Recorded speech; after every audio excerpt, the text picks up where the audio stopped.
even ever said, this statue, it represents one of the greatest critics of all times. Oh, you will always have critics. Just a part that goes with the territory. Wow. You just have to love it. Absolutely. I used to say in this jockey, don't talk about your friends, don't talk about your enemies, talk about me, because I can use publicity. You know, Reverend Ike used to always say to me, he says, welcome all types of advertising.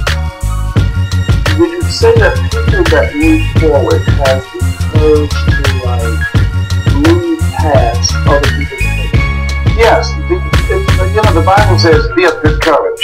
And courage is not the absence of fear. Courage is a willingness to act in spite of the fear. And when you were coming from a place of your truth, this is where I stand for, I can do no other, then you are oblivious about what people think. You're doing what you have to do because that's who you are. That's the calling on your life.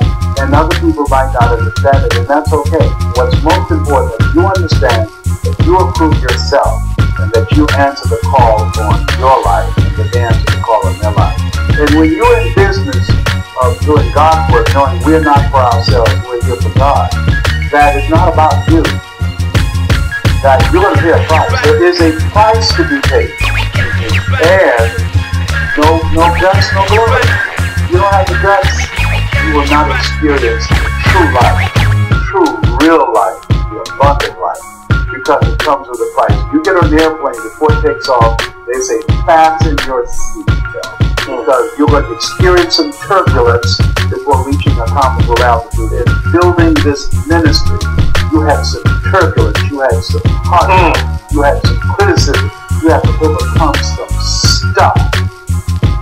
Time magazine said in 2007, the computer is the person of the year. The computer. Because not only is it a platform to disseminate information, to get information, but for e-commerce. More millionaires are being produced through the internet now than ever before. Because what this does is it gives you the versatility and flexibility to connect with people around the world. This is the era of what the late Peter Drucker calls the era of the 3 C's. Accelerated change, overwhelming complexity, and tremendous competition. And the people who know how to use the computer now have a competitive edge because it's a tool that you can use to build a financial empire. Your computer is going to be turned into an ATM machine. Yes. If you can turn it into an ATM machine, you can fix your computer that you can be making money while you sleep. It's called passive income. And therefore you stop working for money and money starts working for you. Yes.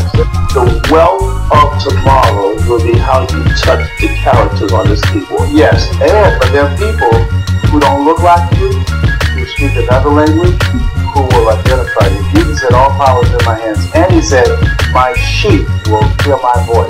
There are people who will only hear your voice, that will only hear your voice, that will only hear my voice. The computer allows your voice to be heard. That's why it's important that people learn how to tell their story so people will get to know you. And they'll do business with you because they know you, they like you, and they trust you. And now they'll do business with me because they know me, they like me, and they trust me.